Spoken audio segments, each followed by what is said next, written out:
Yo, what up? Took a week off. I'm back. Welcome, Hopeful Resistance Podcast. I am Aaron LaQuill. I'm the host. I'm your man. I'm the guy that talks.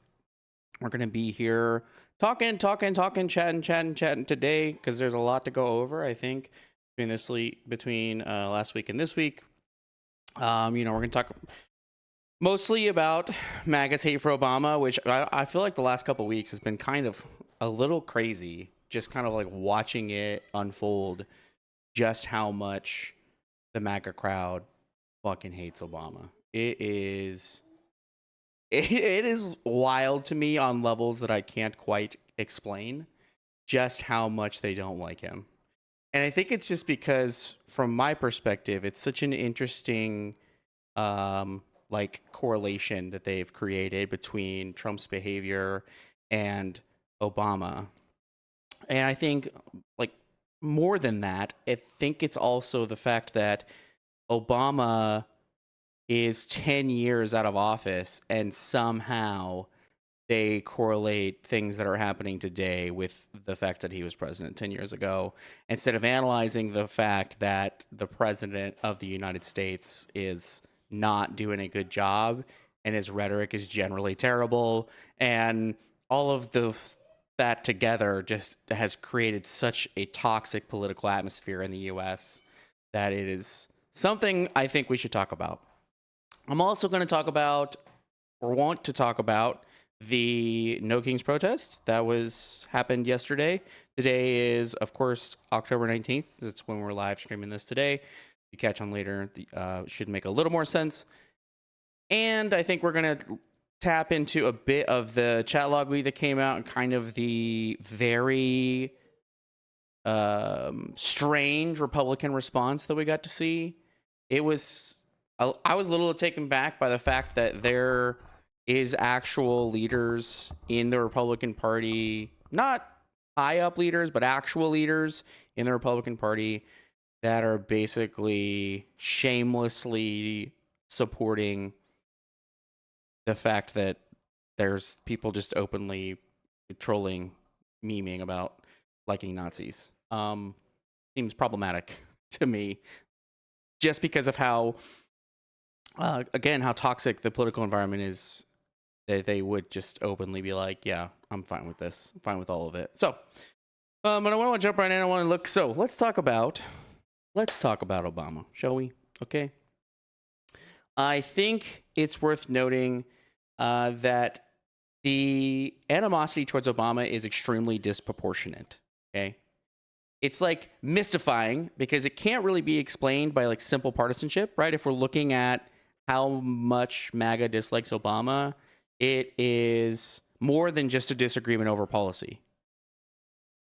I think that's even more entertaining to me because Trump, as a president, even his first term and this term, has zero policy passed. That's not what Trump does. He doesn't pass policy. He writes executive orders. He does other things, but he's not a policy maker, right? He's not someone that writes or creates policy. He has people that are behind him that are in full support of the unified executive theory. And if you're not familiar with what that is, it's basically that it's the concept that the executive should have all the power within our government. So yeah, I think it makes it more entertaining to me how the MAGA response, the copium that MAGA has had to consume this weekend with the No Kings protest, while simultaneously failing to acknowledge the fact that Trump has no policies. He's not a policy maker. He doesn't bring people together to write policy. It's just zero policy. So that all being said, let's take a look. So again, there's like a huge convergence, right? Where they kind of, all of it comes together, right? You have the psychological threat perception that they've created for Obama. They've got a lot of racial resentment for the fact that they'll deny it. I think most of them, and I would say probably not all of them, the racial component plays a part, but it's definitely, there is some racial resentment there for what Obama what he represented racially. There is the constant cultural identity defense. That's kind of a rotating talking point that comes up whenever we talk about MAGA and how to deal with MAGA. We talked about it not last week, but the week before last, whenever I was really pulling up the MAGA, discourse engagement guide that Mom put together. I think I posted something about that up on Threads as well, because I do think it's a very valuable tool for the people in the MAGA movement that aren't quite as dedicated to the idea of Trump and everything that Trump represents. So if you haven't seen it, it's up on Medium. I posted on Threads, is the MAGA Civil Discourse Guide talking about how we interact with people that are probably not too far down the MAGA portal, if you will.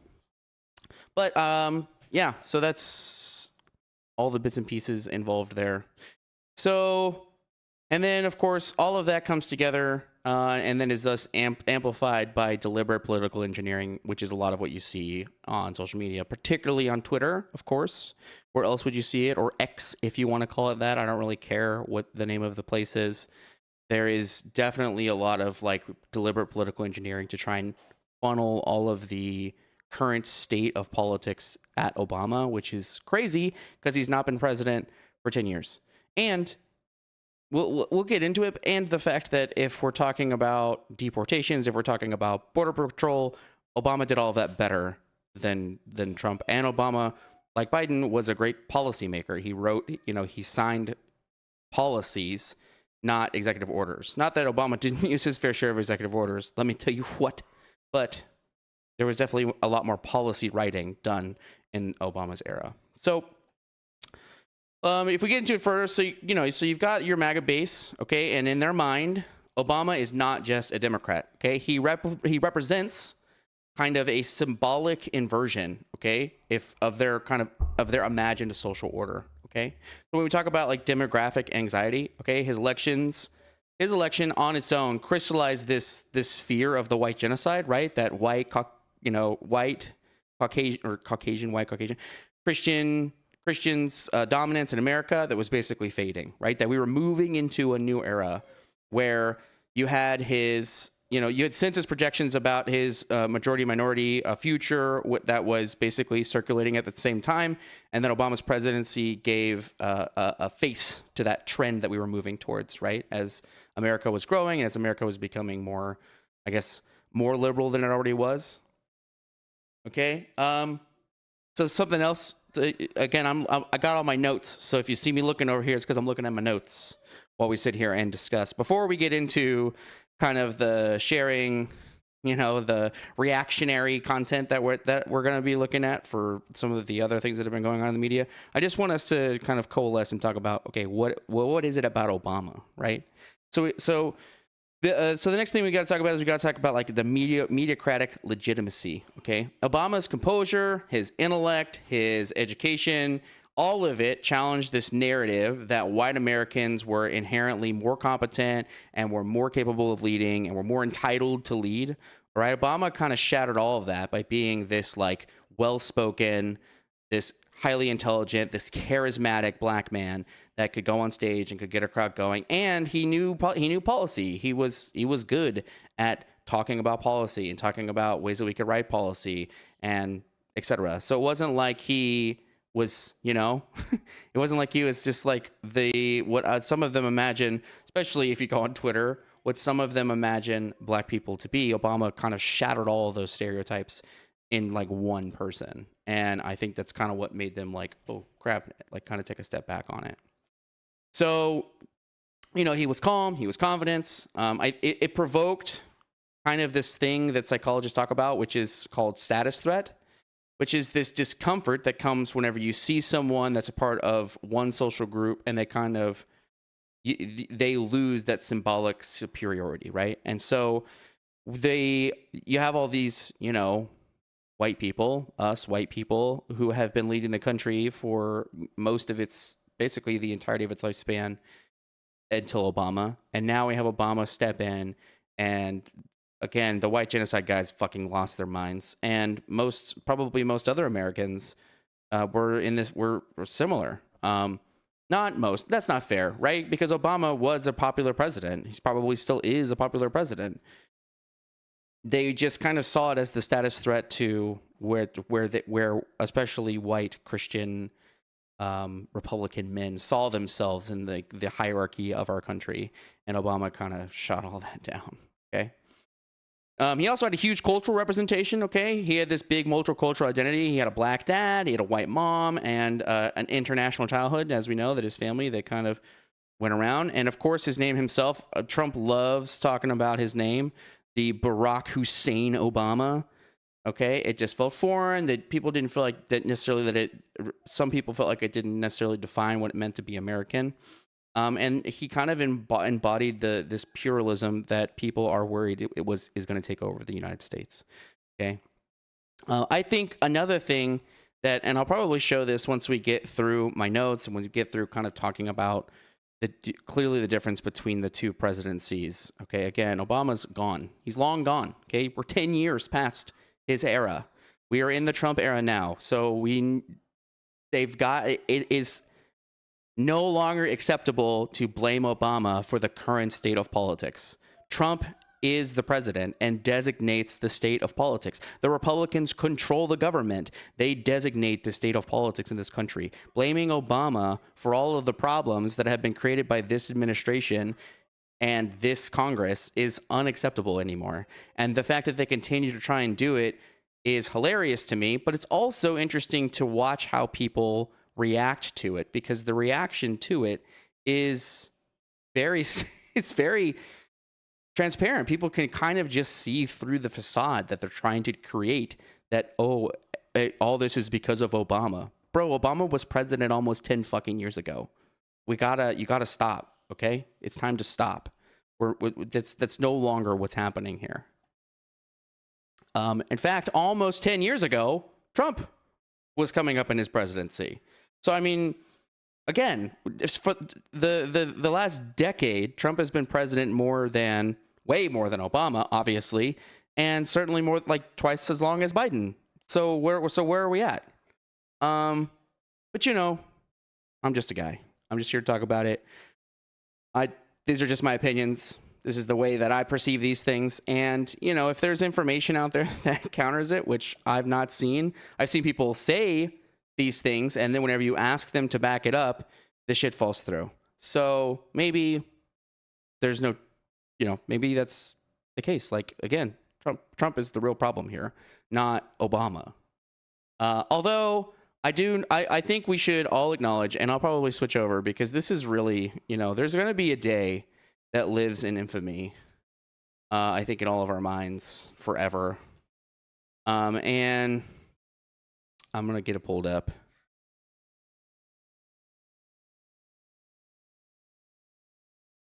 Okay, because this is this is the real thing, I think, that kind of triggered, it kind of set everything off into motion into the current politics that we are going to be looking at today.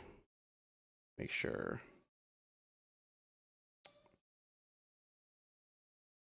Here it is.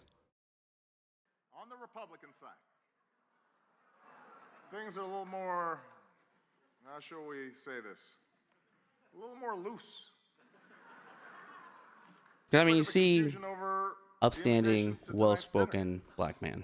Guests were asked to check whether they wanted steak or fish, but instead, a whole bunch of you wrote in Paul Ryan. See, it's the joke cracking, it's the on and on. But if we go further, right? If we go further, okay, we want to talk about the point where They say Donald lacks the foreign policy. Here we go. What's he doing? Is this dinner too tacky for the Donald? Give it a second. Although I am a little hurt that he's not here tonight. We had so much fun the last time. So, this is, And it is surprising. You've got a room full of reporters, celebrities, cameras, and he says no.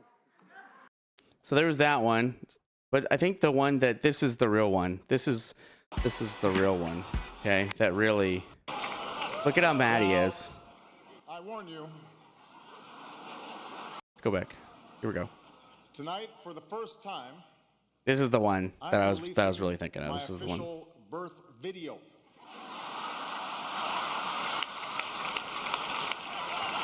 Look at how fucking mad he is. He's so mad.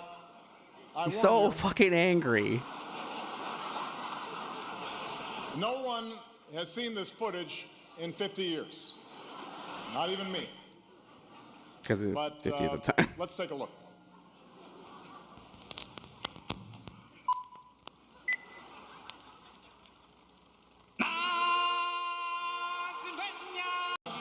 Again, he's making all the jokes. Everybody's clapping. Oh, well. Oh, well. Oh, damn. Back to square one. Because he's showing that, again, and this is important because for people that don't know, Trump was the one that started the entire Obama wasn't born here. Obama wasn't born in the United States. That was all Trump. I want to make clear to the Fox News table, that was a joke. That was not my real birth video.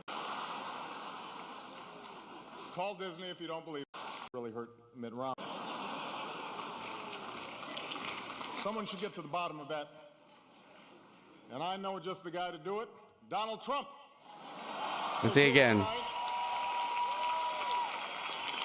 So if we want to talk about, we'll get back to the main topic here, which is why does MAGA hate Obama so much? Well, this is why Trump hates Obama for sure. Okay, this correspondence dinner, 100% the reason why Trump just fucking hates him, because he just embarrassed him on television in front of all these people, and he can't let that go ever because he's a big, gigantic pussy. Really, they just all are at this point, okay? But that is for sure the reason that Trump hates Obama. That has thus manifested further into why all of MAGA hates Obama. Okay? So, but let's get back to my notes, okay? So, on to the next one, okay? So if we talk about, the first section of my notes is why is that basically Obama represented a symbolic threat and that he wasn't just a political opponent, okay? So the next section would be that you have like authoritarian personalities and that they have this need, right, to create a like dominant outgroup enemy. That's actually something that you'll see a lot of liberal pundits talk about, a lot, because the right is really, really good at creating an enemy, right? And so it was like, well, at first it was the trans people, and then it was, or I guess it used to be the communist, and then it was the trans, and then it was the gays, and then it was the trans people, and then it was, the Islamist, and then it was now it's the leftist. They're just really, really good at being able to point to somebody and say, that's your enemy, that's who you shouldn't like. And it helps them kind of coalesce all of the believers and followers of their ideology behind them, because they're able to just kind of be like, yeah, that guy, like that's who you're supposed to hate. So, and if you look, so if you have political psychologists, so you look at like Karen Stenner or Bob, what's his name, Altmaier, they have like these really long, documented, reports, or just really long like studies that basically focus on the fact that like authoritarian leaning people, okay, they tend to experience anxiety when there aren't clear social hierarchies, right? If the social hierarchies are kind of blurry, it makes them like really uncomfortable. And that was actually something that Obama's presidency did really well the whole time, is that it did a lot of boundary blurring between racial and religious and cultural lines, statuses.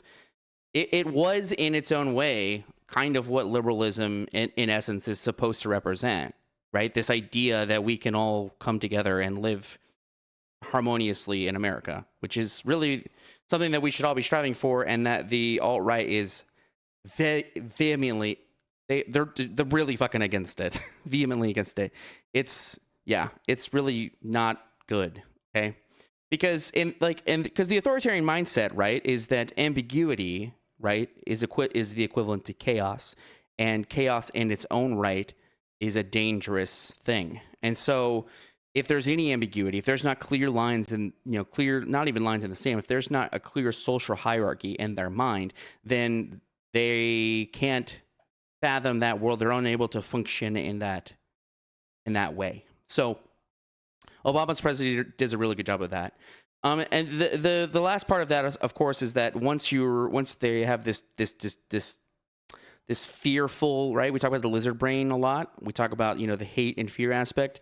So once they're able to identify the ambiguity, then they're able to basically point to the person that's causing the ambiguity, and that allows them to kind of triggers their hostility to kind of, focus their hate on that person.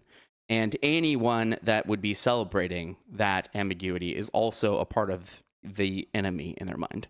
So Obama is like the perfect catalyst. Obama, Biden, they really hate Obama more than Biden. So it'd be like, they hate Obama number one, and then they hate Biden, and then they hate Kamala, and then they hate, AOC and Ilhan Omar and who know, like on and on the list goes of all the people that are representative of their mindset that these people they have a world, exist in a world in which there is, no clear social hierarchy. So one thing though, and we always talk about the I guess the good things that Trump does, and I guess this is actually one of the things that isn't really not a good thing, but it is something that Trump did really well because it is kind of his political genius in a way. I don't think Trump's a smart person. I think he was just really good at kind of harnessing people because he gave them like the language in which they were able to kind of push and perpetuate the MAGA mindset, because he was able to say to them like, hey, you don't like Obama, it's not because or if you don't like Obama or you don't like the blurring of the status quo, it's not racist. You're not bigoted for feeling that way. You're just a patriot. You just love America. And so it let them kind of come back and be like, yes, that is exactly right. I am American. I am patriotic. I do love our country. I don't hate our country, and I'm not racist just because I didn't like Obama, even though some of his policies I live by today, and I really, really need them in order to. I love whenever I go on Twitter these days, and I see MAGA people being like, Obamacare was the worst thing ever, and then it's like, that Obamacare is the reason why like you can get picked up with pre-existing conditions, right? No, Trump did that. No, Trump did not do that. That was in the ACA. That is a part of that policy. Again, we're talking about policies. Whenever Trump came into office, what was the thing that he said? He said that in Trump 1, he said that he was gonna come up with something better, that they were gonna make something better than Obamacare, and they never did. They never did. So again, section 1, okay, we talked about Obama as a symbolic threat and not just a political opponent. And in section 2, we basically analyzed the authoritarian personalities and kind of their need for a dominant outgroup enemy, somebody that they can point to and be like, yeah, that's my enemy. Section 3, we're going to get into it. You knew that this had to come up. It has to be a part of it. We're going to talk about basically the role of race, and more specifically, how the role of race radicalized the status loss. Okay. Anybody that says that their hate for Obama has nothing to do with the fact that he was an upstanding, well-spoken black man is, I feel, probably being dishonest. I would say the 90% of the time they're being dishonest. Okay, because racism is absolutely one of the factors, because it's not just prejudice, right? And like the old sense of the word. Right, it's like resentment over like a perceived loss of status. Okay, because if you remember, especially whenever Obama like first came into office, there was this really big, not first. When was the tan suit debacle? Because I always remember thinking about the tan suit debacle and thinking to myself, why the fuck does that matter? Okay, when did Obama? No. Wear a tan suit. See, Google auto-corrected that for me. Okay. I just feel like that says a lot. Okay. It was on August 28th, 2014, whenever he wore the tan suit. And I remember thinking about it because like around that time, we were having all these issues with ISIS. We were having like way, way bigger problems from a number of other eras, like a number of other places at the time, and the fucking media could not shut the fuck up about a tan suit. And I felt like in my mind, to me, that came off as like, things must be he must be doing a pretty good job if the largest criticism that people have had at the time was the tan suit, right? Like, it couldn't have been that bad if we're going to yell about tan suits. Okay. Just so we're clear on the equivalence, recently, I think it was either last night or the night before, Trump dropped an F-bomb on television, and I'll say the same thing. I don't give a fuck about that either. Okay. The difference is there's easy things to point to, like the status of the jobs market right now, the status of the rising prices in the economy, the deportation issue, which I talked about earlier this week in one of the shorts, the status of Hegseth's control of the military, which is a fucking shit show. There are way bigger problems to point to than the president dropping the F-bomb. I actually thought it was funny, because the main people I saw talking about Trump using the F-bomb were actually MAGA people, and it seemed like it was one of those things that wasn't really touched on at all in left-wing spheres. Because, again, there's like way bigger issues going on right now than if Trump uses the F-bomb. Again, I don't give a fuck. Use the F-bomb, dog. It doesn't matter, okay? Completely irrelevant whenever you're talking about everything else that's going on out here in these streets. Okay. So again, racism is absolutely a factor here. Okay. Studies showed that after Obama's election, white respondents agreed with statements like discrimination against whites is a big problem, or as big as a problem as discrimination against blacks. Okay. I think it's definitely one of those analysis modes where this is like the whole all lives matter thing, and I feel like people got a little lost in the weeds on like what was going on around, especially towards the end of Obama's presidency. People were hyper fixated on all the wrong things, and it's especially the case whenever we talk about things like BLM, for example, because everybody loves talking about BLM now because they use it as like a comparison for the J6 stuff. But again, it's completely not the same thing. And anybody that thinks it is the same thing, I just want to point out, I want you to point to me what election the BLM riots were overthrowing, what election what vote certification were the BLM riots trying to stop, because they weren't. That's not what people were protesting at all. And until no MAGA people will ever acknowledge that those are like non-comparisons, right? Like there's no comparison between what the BLM riots were versus what J6 was. Like they're just two completely different things. Okay. So yeah, people, again, there was a huge spike in kind of that rhetoric. The other thing is that many Americans kind of felt that whenever Obama came into office, that maybe we had kind of overcorrected on giving handouts to minorities. I don't know how you could look at Obama's track record and think that he was handed the election, especially because he was elected into office.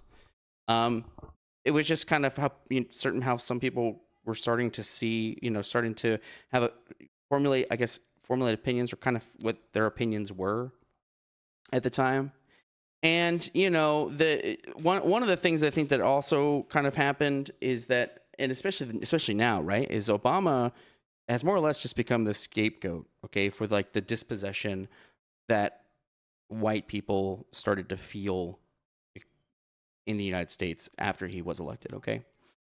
All of this is basically it comes together to kind of explain why MAGA supporters will say things like it's not because he's black and they'll believe it. It's probably because most of them want to think that they're not racist, and but they just kind of see themselves as victims of, or basically they, at the time, probably saw themselves as victims of like a rigged and unfair like new system that privileged others over white people. Okay.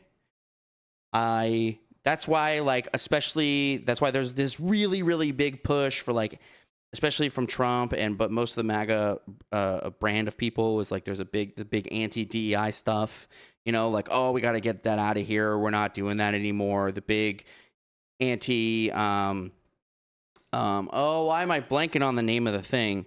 But what's it called? Now I got to go look it up.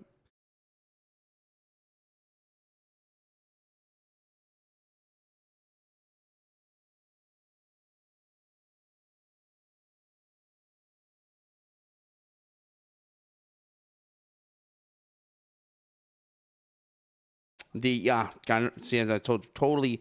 I'm like, it's affirmative. I thought, okay, yeah, affirmative action is what I'm talking about.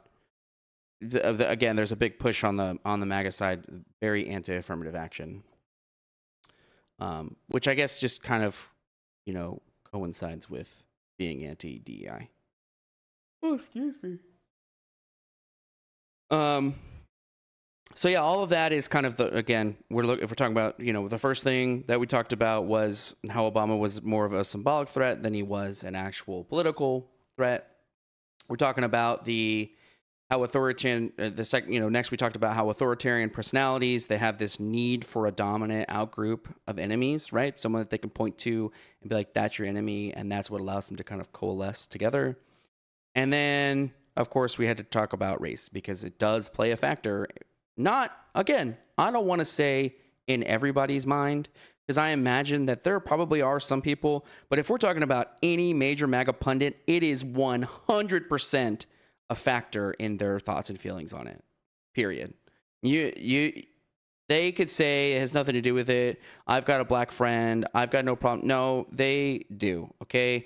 If I've seen some of the shit that has come out of Matt Walsh's mouth, both his mouth and on his Twitter feed, I've seen some of the shit that people like Benny Johnson have talked about. Those motherfuckers are 100% against people that aren't white. Period. They talk about it all the time. So the next thing that we have to get into, of course, when we talk about it, is this decade-long myth building that right-wing media has done, both mainstream right-wing media and alt media. Okay, they have basically constructed this idea of a mythic Obama. Okay, the Obama as the most arrogant, the elitist, the foreign, the corrupt, mystical, magical, scary, doomer looming Obama. Okay, and they did again. This has been like a decade-long run where they've just been able to point to problem after problem after problem after problem as being Obama's fault. Okay. Whenever we talk about things like the birther lie, again, Trump was one of the biggest proponents of that lie being pushed. Okay, that lie wasn't random. It was kind of a social permission to reject Obama's legitimacy. It enabled people to be like, he shouldn't have even been president because he wasn't born here, without them being able to say, I don't accept Obama because he's a black president. It allowed people to be like, oh, I don't like him because he wasn't born here. So that was one of the big ones. We talk about the repetition of the conspiracies, okay? The FEMA camps, the shadow government, the deep state, right? The deep state, Muslim infiltration. We're talking about how all of that conditioned people to feel like Obama was personally endangering their safety and that he was personally involved in basically threatening this country's identity. This is actually one of those things that came up. There was like a thing a while back. I want to say it was like Marco Rubio was like, oh, we're going to defend our borders, we're going to defend our culture, and we're going to defend our country. And somebody was like, and I was reading through the Constitution, I don't see anywhere where it says that your job is to defend our culture. American culture, as it's written, I mean, as we are supposed to be, is the melting pot of identities. That is what makes America. That is what actually makes America great. And these right-wing Christian nationalists and the people that are part of Trump's cabinet, all of them are basically pushing back against that, saying, no, diversity is not our strength. I know Hegseth, fuck that guy. Okay, I hate him. It has been all about like, oh, diversity is actually the weakness of the military. No, I disagree. Okay, as someone that served 10 years, I could promise you that diversity was one of the greatest strengths within my unit. The fact that we had so many different races and cultures and orientations and all of it. I mean, it created an atmosphere where we basically had the best and brightest at all times, feeding ideas and pushing us to, complete the mission. Okay.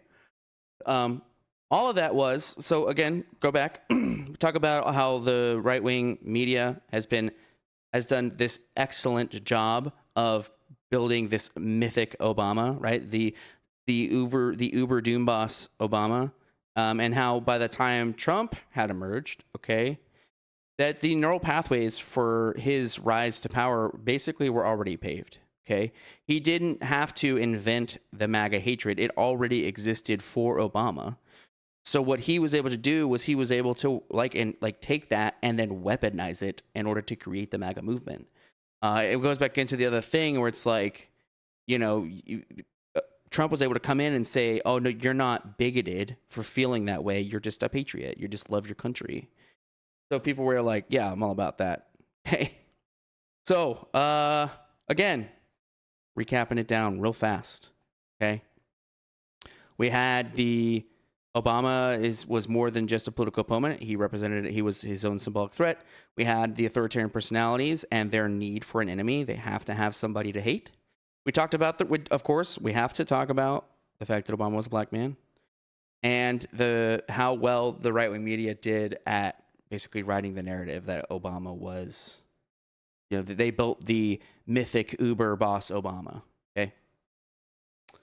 The next thing that we'll get into is how Obama is basically the mirror that MAGA can't tolerate. Okay, his temperament, right? He was measured, he was articulate, he was unflappable. Okay, it exposed something, right? That there was that basically these people have a profound cultural inferiority complex because I don't know how much you've seen how MAGA responds to things, but again, I talked about this earlier. They are gigantic pussies about everything. They always like to tout themselves as we are the big, strong men. We are tough and strong, and that is what we're about, okay? Because that's like their culture. It valorizes toughness, aggression, and anti-intellectualism, right? They are the big, strong, tough guys. And Obama not being that, again, it kind of mirrors it really flexes on their inferiority complex because it makes them feel, it kind of exposes them as the paper tigers they are. Okay, because he was quiet, he had like a quiet confidence, he was highly intelligent, and so in a way they took that as like that's why the media was able to paint him as like this, this elitist, this arrogant person, was because they basically just felt like he was like condescending. Okay, even if he wasn't, that's how they were able to perceive him. So again, his poise, it became a mirror, right? It reflected back at them their insecurities about education, their insecurities about class, their insecurities about sophistication. Okay, because here was a black man, and in their mind, black men don't behave that way, and here's a black man that behaves exactly like that, and he's the president of the United States. And so it basically, in a way, Obama is like, at least in part, he is the thing that makes them that they hate because it's what they feel about themselves, right? It hates what they feel is their weakness, if that is probably the better way to put it, right? So like to hate Obama is like in part to hate what makes them feel. What makes them feel about them? What makes them feel about themselves? There we go. I found it. Or I guess it's that, or probably more that he makes them feel. Yeah, either way. So yeah, again, and then we'll talk. The next thing is what is the emotional payoff for that hatred? Okay, so we talk about this a number of times, right? We've talked about these MAGA behavioral patterns, okay? We talk about this in the MAGA discourse guide. We talk about this in a number of other places. And so, it comes back to that same thing, okay? Psychologically, right? Hatred toward Obama serves as it has this binding function, okay? It is like the social glue within the MAGA identity, okay? The MAGA identity. He is an easy shared enemy, right? It simplifies the complex change, right? All of the things that were happening over his era, and I guess again, whenever Biden was president, it basically turns it all into one person. So now they don't have to hate all these little individual things. They can just funnel that hate towards Obama. And it allows them to justify their grievance. So this is why we see all the things where they're like, oh, Obama broke everything. Obama broke America. Obama's why we have these problems. Trump's fixing these things. Because That they need that. They have to, they in a way have to have it. And then as Trump is fucking things up, even they don't have to change their stance, right? They can just continue to funnel all of their hate at Obama. Even though he has been president for almost 10 years, no, this is all his fault. Everything is his fault. Trump's fixing it. Yeah. So to summarize, okay, just to kind of, I guess, bring it all together, we have all these sections. I want to just give like a real quick summary, okay? So the MAGA hatred for Obama is incredibly disproportionate, okay? But it's also important to point out that the reason it's disproportionate is because it's not about him. It's not about him as a man. It's not about him as a policymaker.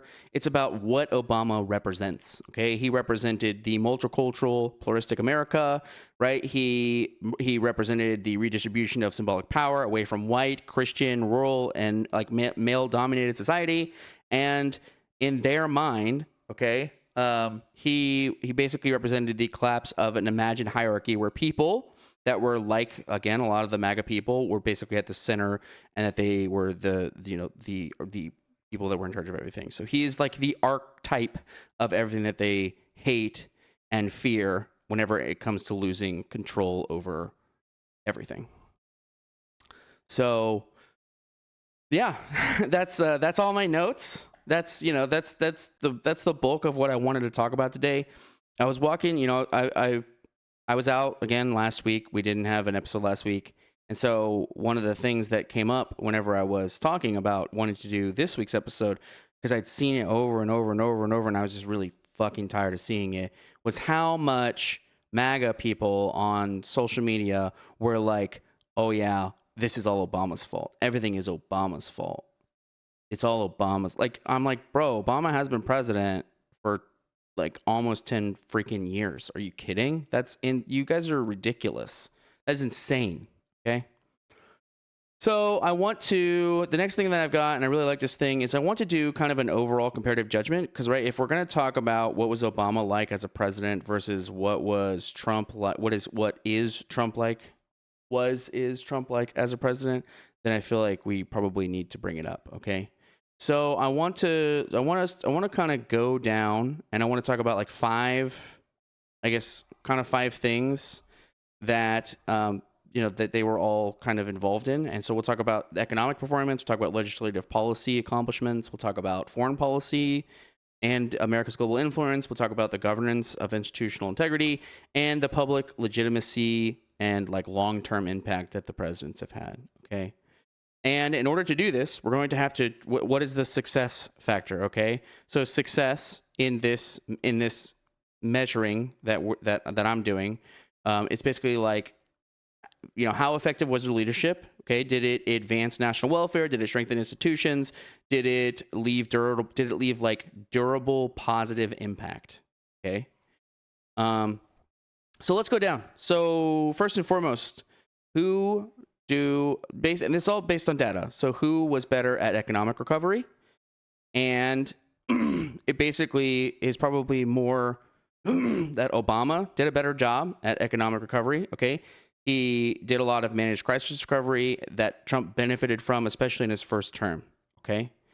But if we're going to talk about economic growth rate, then we should actually give Trump the kind of the plus on there because of his pre-pandemic stimulus, okay, which did boost kind of short-term metrics. That was towards that Biden was able to kind of inherit some of that, okay. We're going to talk about legislative legacy. Obama, hands down, okay, without question. Okay, you have the ACA, you got Dodd-Frank, you've got the climate pacts that we did that are still, a lot of which were still going for a long time. I know some of them have fallen off now, but like they were going for quite a while. Okay. If we want to talk about foreign policy, Trump is garbage at foreign policy. Okay. Clearly Obama again. Okay. The border influence, we're talking about alliance restoration. Let's even talk about something that the MAGA people won't shut the fuck up about. And it's, the deportation of migrants, right?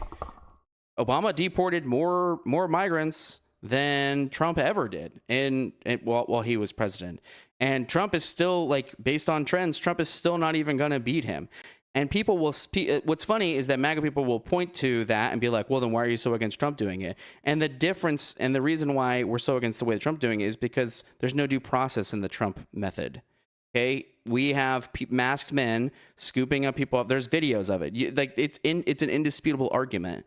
We have masked men on the streets just out there scooping people up, throwing them in vans and driving away without ever identifying themselves. And then we have no idea where these people are. Okay, I actually had a friend recently who was in jail, right? He's out now. He was in jail for a misdemeanor, and while he was there, he ran into some migrants, you know, people that aren't here on a legal status, right? They're not here on asylum status, which, by the way, asylum status people are getting picked up. Well, I don't want to talk about that. I want to talk about the non-legal status people. We're talking about people that are picked up on misdemeanors. Like one of the guys, he said, was like just in his yard, like sitting on the porch of a house that he rents, drinking a beer. And his wife and daughter had gone to the store, and some, not immigration, but some police pulled up and they've been like, hey, what are you doing out here? And he said, oh, I'm having, you know, just my house, I'm drinking a beer. And the guy was like, oh, do you have anything that proves it's your house? And he's like, I mean, not on me. I can go inside and get it. And like, oh no, you can't go in. You can't go in the house. Is anybody home that can verify that you live here? And he's like, no. And they're like, okay, well then then they arrested him. and then basically he was sent over to the county jail here and was going to be out processed by ICE. So like that process by which that guy was like picked up is the most like the most ridiculous shit. Like if I was drinking a beer out on my fucking porch and the cops pulled up and be like, oh, this is my house, they'd probably be like, oh, okay. Like, is anybody home? I'd be like, oh no, I'm just sitting out here having a beer and my ID's inside, and go grab it for you. And they'd probably be like, yeah, you know what, go ahead, go grab it. And be like, okay. And then it's like it wouldn't be no big deal. But of course, that's not the America we live in today. Okay. So then let's talk about so again, we talked about foreign policy and the border influence, and then of course deportations. Let's talk about institutional integrity. Okay. Yeah, for sure, Obama. Okay. Fewer scandals, much stronger rule of law culture. People will say, oh no, Trump's all about rule of law. No, he's not. That's bullshit. Okay. He pardoned all of the J6 people. You have no leg to fucking stand on if you're going to say that all 1,600 of the J6 people deserve to be pardoned. It's nonsensical. Not to mention the fact that Trump himself has felonies, which people will say, oh, that was political targeting, blah, blah, blah. No, the evidence was irrefutable. There were cases that didn't have evidence, that weren't brought against, and the ones that were had very clear-cut evidence on. So they don't get to tout themselves as the party of rule and law anymore. Sorry, you lost that privilege whenever you elected a felon and then pardoned a bunch of criminals from J6. Ridiculous. Right? The next one that I have on here, okay, is the populist-based mobilization. Trump. Hands down, that's Trump. Trump and the MAGA movement as a whole have, without a doubt, mobilized the base. That is actually one of the biggest failures of the Democratic Party, is its inability to mobilize its base the way that it needs to. I think it's because we're allowing too much anti-leftist rhetoric, we're allowing too much leftist rhetoric in right, where they are basically people that the Democratic Party is like, yeah, come join our party, that are like, fuck the Democratic Party, which is really, really absurd to me. I know that there were some friends of mine that were out at the No King protest that were pretty aggravated because a lot of it was taken over by some of the hard leftist ideals that were basically like, fuck the Democratic Party. That's not what we should be doing right now. Right now, your choice is liberalism or fascism, and leftists are just committed to the fact that there's no difference between those two things, and it's asinine, and that's probably the biggest fault. But Trump is definitely much better at mobilizing the base. And then historic standing. Obama. Okay, this is as of 2025. Okay, Obama has consistently ranked higher among historians. He's definitely ranked higher as one of the better presidents. Okay, I think Obama is in usually in one of the top 15 spots anytime you look at what historians were saying in terms of performance in his presidency. Whereas Trump, as of this year, is basically like bottom tier. Okay, the biggest problem that Trump has is that he doesn't create policy. He writes executive orders, and then some of them get knocked down, but he doesn't actually generate policy. And that is a huge failing for a president to not be able to create policy. So, of course, the summary comes around to Obama's presidency was basically more widely and more institutionally successful, right, and more historically significant in its durable policy impact and its economic stabilization, and of course our representation in America with its global leadership. Whereas Trump's presidency is more politically disruptive. Okay, it produces a lot of short-term gains, especially for his base, but it's like greater damage to institutional norms and the physical balance for sure. And of course, the U.S. democratic stability, which is what a lot of people, especially right now, regardless of where you of how you sit politically, there is a lot of concern for people on our democratic stability. So, I think the best way to put it is that Obama succeeded at governing where Trump succeeded in polarizing. Okay, so both have definitely changed our country profoundly. It's just that one of them created strength in our systems like long-term health, where the other one is not doing that. And of course, it's Obama that is creating the strength, not the other way around. So that is the majority of what I wanted to talk about today. Of course, there are other things that I think we need to get into. So there's probably I think there's two big ones. Okay. Let's talk about the most recent, and then we'll go to the more further out. So, No Kings protest, was this weekend, and this is the second one. I went out for the first one. I didn't make it out for the second one, unfortunately. Like I said, I've been really busy with some IRL stuff. So I was, though, able to get out and kind of last time, and so this time I was able to not get out. Sorry, this time I was able to kind of watch what was going on, and I was kind of able to see what people were talking about. So one of the, let me swap over here. This was one of the pictures that I saw from it. I mean, this is good shit. Okay, I know most of the stuff that I saw was from the Fort Worth and Dallas. I saw a bit from some other cities out here like Arlington and Euless. And everything that I saw was big crowds. But I mean, these are definitely some of the bigger crowds.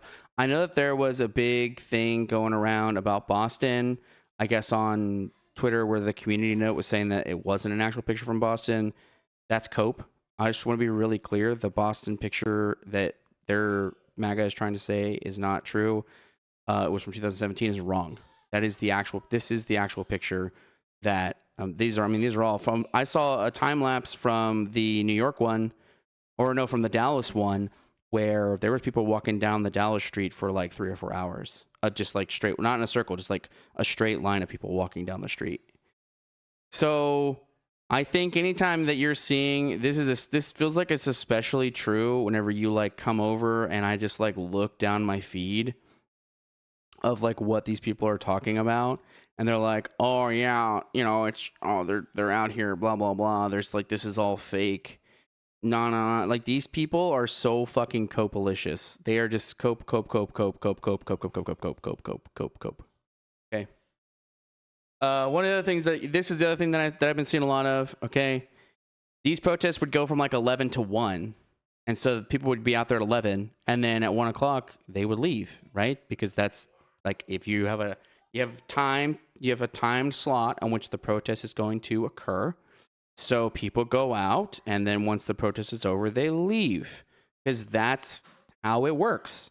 That's a part of the orderly fashion in which protesting should be occurring. So I think that it was really funny, and is really funny, and Nancy is talking about this as well, that these people are like, oh yeah, look, they're gone. Like this shit's fucking crazy and ridiculous and nonsensical. Of course people would leave. Like, why are they upset that they like didn't? It's almost like they wanted people to go out and to these protests, and they wanted them to disrupt and cause violence and like break the law, and so that way they could be like, yeah, see, look at how unhinged the left is. But then people didn't do that, and so now the cope is like, oh yeah, they're not even out there anymore. Or it was like, oh yeah, hardly anybody's going out there, and then they'll be like, oh, see, like this. Like they'll say, "Oh, Trump beat Kamala over." Yeah, you know what? You know what? Here's the thing. I need to follow this guy. Here's the thing. Of course he did. Nobody is denying that he didn't get more votes. What people are pointing out is that he, or at least me, and something that I'm pointing out, is he's not fucking delivering at all. And yet people still blindly support him like crazy people, right? If I elected a president of the United States and he didn't do what I elected him to do, I'd be fucking pissed. So why are these people still like basically hedging for him nonstop? It's absurd to me. Trump is not accomplishing anything that he said he would. And these people are just like all about like whatever. See, it's not. It's everywhere. It's everywhere. You guys know Kings everywhere. You go down the list everywhere, and these people are just like crazy. I hate this guy. Gunther Eagle, man. Have you seen this guy? It's Clown Man. Anyway, yeah, it was nuts. There was just like a lot, and then the other thing that's kind of crazy that I've seen come out was there's like the age thing. Okay, again, this I know that New York Times I think talked to it was New York Times, maybe not. I have to go find some news agencies were talking about the No Kings protest and how many people were out there, and mostly, of course, it was the alt media that's out there talking about it. That was the case last time. Whenever we were talking about No Kings last time, it was the alt media that was talking about it more. Because it's really hard to create like measurable amounts of recording on how many people showed up for it.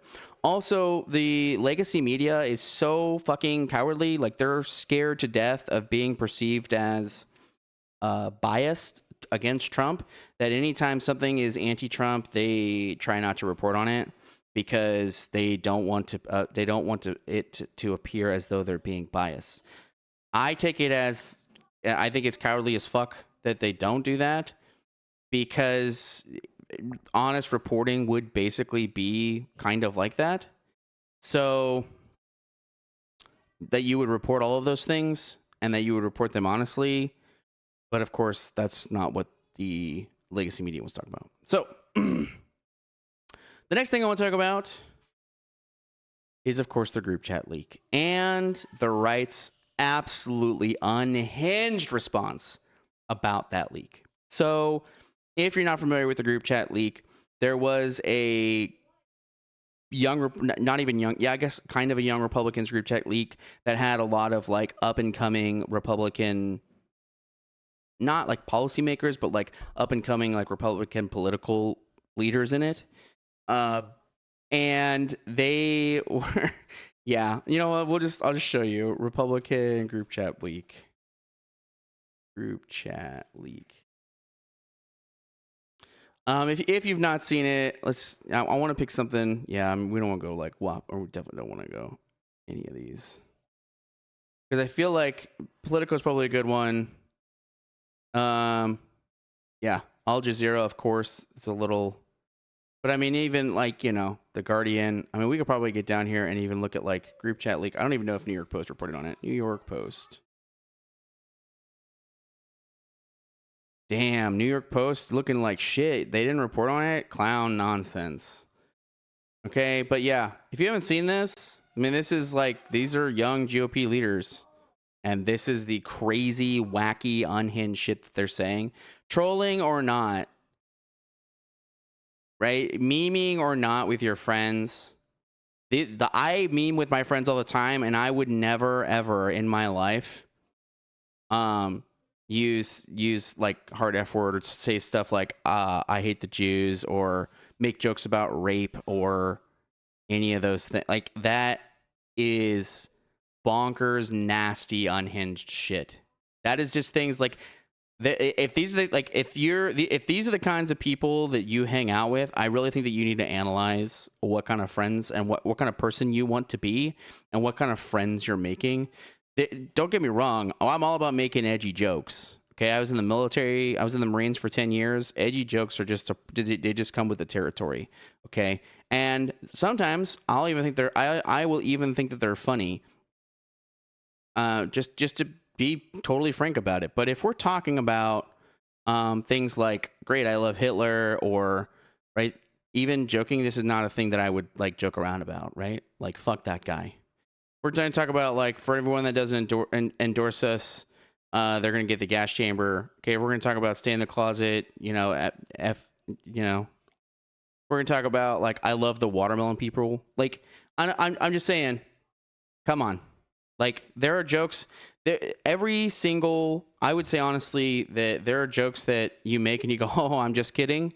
Like I'm just fucking around. And I think it's also a measurement of how often do you make those jokes. And I think it's a measurement of what kind of response are you expecting to get from those jokes. Like if I make a disgusting joke, right, a really like edgy, disgusting joke, I expect my friends to be like, what the fuck? And then, or to be, or and even like a laughing what the fuck, and me go, yeah, I know, I'm just kidding, and everybody be like, yeah, of course you're kidding, because that was fucked up.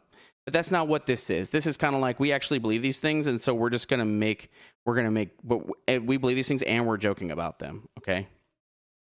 So, but then all of that is to say that if you look at these, and then for example, if you look at like Adam Mockler went on stage and was talking with like some Republican pundits and some liberal pundits and asking them to condemn it, and the alt-right guy, which is like the producer of the Charlie Kirk show, was like, "Oh, we'll talk about it." What's there to talk about? Like this shit needs to be condemned. This is like fucking not okay. What gets worse is whenever you scroll down here, this is what you'll get. I don't care about the group chat leak. I don't care about the group chat leak. I don't care about the group chat leak. I don't care about it. I don't care about the, and you know why it is that these people don't care about the group chat leak? It's because they agree. That's it. Plain and simple. It's because they fucking agree. They agree with the group chat. They think that it's all okay.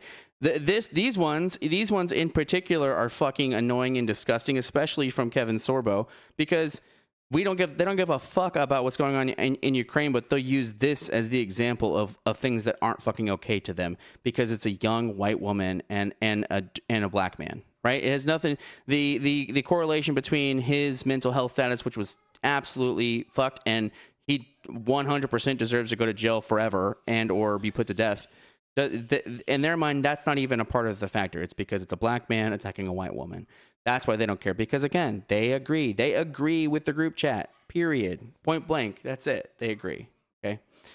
So I just wanted to bring that up because, you know, you'll see people in here, and especially if you come in here like into Kevin Sorbo's, you know, you'll see people saying things in here and they'll be like, you know, basically pointing out that like, yeah, oh, they literally this guy, literally this is all just a distraction.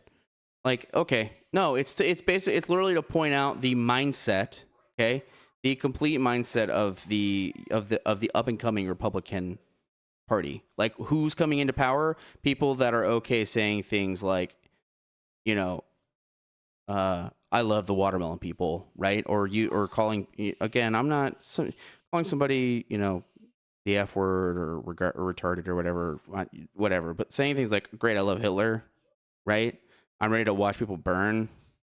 Okay. Or this one says you're giving nationals too much credit and expecting the Jew to be honest.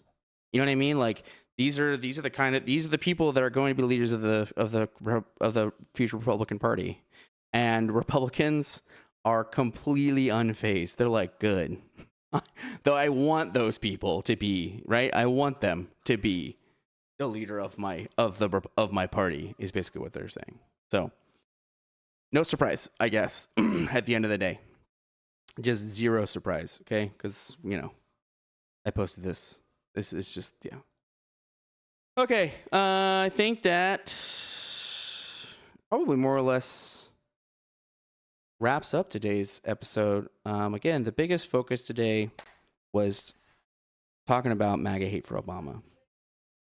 The action items, of course, have not changed. While the action items today are not, excuse me, while the action items today are not directly correlated to what we talked about, there are things that you should definitely consider looking into and calling your representatives about. The first one is, and I talked about this earlier this week, one of the shorts I put out. The first one is definitely what Mike Johnson said about what ICE is doing. He came out and said that ICE is doing what the American people demanded without really understanding that it's not what the American people demanded. Okay. I did not vote for Trump. I imagine the people that weren't hardcore Trump cock gobblers probably voted for Trump because he said that he was going to get illegal criminals out of our country. Right? That, or at least that's what I've seen whenever they talk about it in alt media. So if the focus was to get criminals out of our country, doesn't seem like that's what Trump is doing. So thus it seems like Mike Johnson is basically backing up, starting to say, oh yeah, that's exactly what Trump's doing. Okay, well then why are they going after people in courthouses that are here on legal status? Why are they going after people that are at work, which they wouldn't be able to do unless they were here on legal status? You know, if we talk about undocumented workers, I mean, undocumented workers only make up something like 4.4% of all of migrants in this country. Yet we're trying to get rid of all illegal migrants because they've just classified anyone that has immigration status that isn't a citizen is an illegal migrant.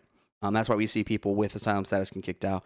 That's why we've actually seen people that are citizens that have passports getting picked up and clicked up by ICE. I mean, it's irrefutable that what is happening is not what a lot of people in the United States signed up for. It's why the approval ratings are trash.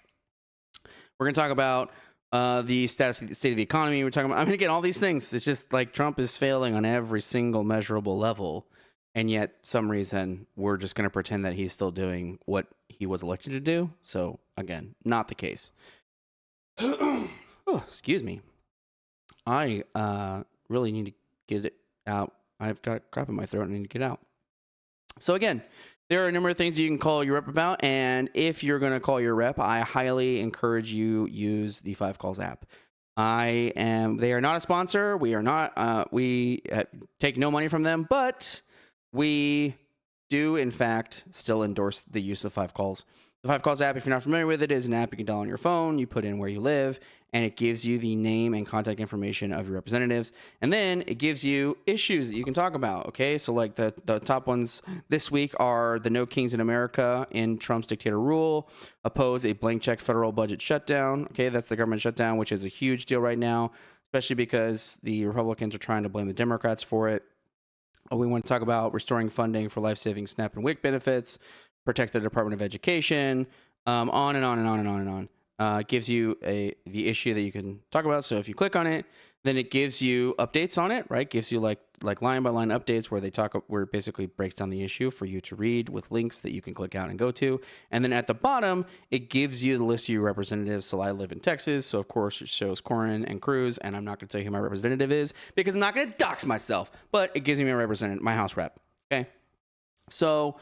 Then what you can do is you can basically tap on them, and then whenever it pulls them up, see, this is Cornyn's. I don't know if you can see it super well because my ring light is, but it basically breaks it down where it shows, you know, hey, my name is blank, and I am a constituent from your city, and then it, you know, if you're calling, it gives you if you're calling, mine does it if you're calling a Republican or calling a Democrat, and basically says like I'm calling to ask for Senator Cornyn to oppose any federal budget deal that does not extend the ACA tax credits and block Trump's illegal budget cuts and mass layoffs, et cetera, and then it basically you know, says this is actually really important. This is the thing I talk about a lot. Okay, congressional offices are open from 7 in the morning to 7 at night. If you call before then or after 7, you will go to voicemail. If you go to voicemail, you need to leave your full street address, okay? Otherwise, your call will not be tallied. This is really important. All calls made to elected representatives are recorded. All of them. They are recorded. They have to record them. If you don't include your address, they don't have to record it. So if you call, leave your and you go to voicemail, leave your address. One of the reasons that I talk about this all the time is because some people they don't want to call and talk to somebody, and I've tried to argue that you don't need to call and talk to somebody. If you don't want to call and talk to an aide, don't. That's totally understandable. Some people they get nervous about you know, talking politics with strangers or whatever, and so in their mind they don't want to get on the phone with someone that they don't know and basically, you know, talk about their political opinion. They're also worried about it turning into an argument. And I've actually heard that some people have had arguments, or some people have actually gotten on the phone with the representative, and the representative turned out to be a huge asshole, and then they got into a huge argument with them. You don't want to deal with any of that. Totally understandable. Totally fine. Call after hours. Leave a voicemail. Make sure that you leave your full address if you do. Okay. So that's 5 calls. We talk about that every week. It's a really, really important one. The next one that we usually talk about is let me think. We talk about card campaign. We talk about I'm blanking on the name right now. What is the name of it? What is the name? Resist Bot. Man, I had to go pull up my notes again. Resist Bot. Okay, Resist Bot. It's a great website. Resist Bot is like 5 calls, but it's for emails or mailing or basically it does all those things. So what you're able to do is you're able to come in and use ResistBot as a way to get petitions or to sign, find petitions, to write letters, to talk about officials, and then it gives like a full guide breakdown of ways that you can contact your people, right? Again, 5 calls tells you who your reps are. ResistBot does the same thing. It's just for kind of everything else. Okay, we talk about card campaign, and I am actually going to talk about something a little that we've not. I'm going to pull all these up and then I'm going to switch over so that way I can kind of show them, because that's why I normally like to do that. And I'm talking about one that's specifically. Next one I'm actually going to talk about is specifically for veterans. So any of my veterans out there that are joining to come in here, let me show this to you. Okay, this is Common Defense. Common Defense is basically a movement for veterans. Okay, it says the largest grassroots membership organization of progressive veterans standing up for our communities against the rising tide of racism, hate, and violence. We vow to organize together against those that seek to divide us so they cannot rig our systems and economy for their own gain. So this is basically the veterans outlet for staying informed, right? For doing pretty much anything. Right, so like you notice that their thing is like Vets for Democracy. Right now, obviously, right now, a lot of Common Defense's push is anti-Trump because he's breaking the Constitution in a lot of ways.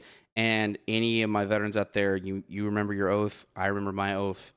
Our oath was to protect and defend the Constitution. Common Defense is the veteran group that you should join if you are kind of against what's currently going on. Okay, and so they break it down. They talk about who they are. They give a mission, and you can join. And they have calls I want to say once a month. They organize out there, and they get to protesting. And all of it is just veterans supporting veterans in a political environment. Really good stuff. You should go and check it out if you're a veteran. Common Defense, great organization. So the next thing we'll talk about, I want to come over and talk about the card campaign. So the card campaign. What is the card campaign? These are cards that you can print out and you can leave them places for people to find. I know that whenever in some of the earlier episodes, Mom had like some great ideas. You could like leave them for your waiter, or there's like, I can't remember if there was other ones, but honestly, I wouldn't leave this for a waiter. I have found the best place to leave these is like waiting rooms. Okay, we all have waiting rooms in our lives at one point or another. No reason that you can't keep some of these, or even if you're just passing by a waiting room, right? Let's say you work somewhere that has a waiting room. Why not print out some of these cards and leave them in the waiting room and let people find it? And they talk about all of the things. Project 2025, talk about all the speeches, talk about women's rights, talk about everything. And it gives them QR codes. And again, stuff for them to look at and read. You see, it's got all this. We're talking about all these things. And yeah, something that you can leave behind. Really, really useful. Okay, talked about that already. Indivisible. If you want to protest, there are 2 good sites for protesting: Indivisible and 5051. Okay, Indivisible, it's really easy. You put in your email and your zip code. Your email and your zip code, and then you click join the movement, and then you just go and find your group, and it will show you what's near you. Gosh, geez. And so, depending on where you live, you can just come and look, and it shows all the things you can join on. Obviously, No Kings was this last weekend, so that was the main one that was being pushed. No problem with that at all. Okay. Talk about 5051. This is the same thing. They have events. So if you want to get out and you want to find an event, so this was October 18th. This is going to be all talking about the No Kings, of course, right? So got No Kings protest. Again, I wasn't able to make it out this time, but this 5051 is a big site that you can go and you can find protests that are near you, or you can start events near you and try to get other people to show up. So the really great tool for either joining or, for finding and joining protests or starting your own. And then last but not least, Common Cause. Okay, this is a, this is basically just kind of talking about voting. Okay, we got midterms coming up. The midterms are going to be big deal this year. Okay, there's a lot of Republicans are trying to redistrict because they don't want to lose power because they're unpopular. So they're trying to redistrict so that way they can maintain power. I don't know why other Republicans are okay whenever their people do it. I think all gerrymandering should be banned, and that we should just basically try to find a better way to set up districts. I have a lot of opinions. I think that gerrymandering is definitely the most garbage of them. Or the most, not the most garbage in my opinions, but the most garbage thing that we've got going overall. It's pretty fucking annoying and stupid to me that whoever's in party, regardless of what party they're in, they can basically just make the lines to where they just stay in power indefinitely.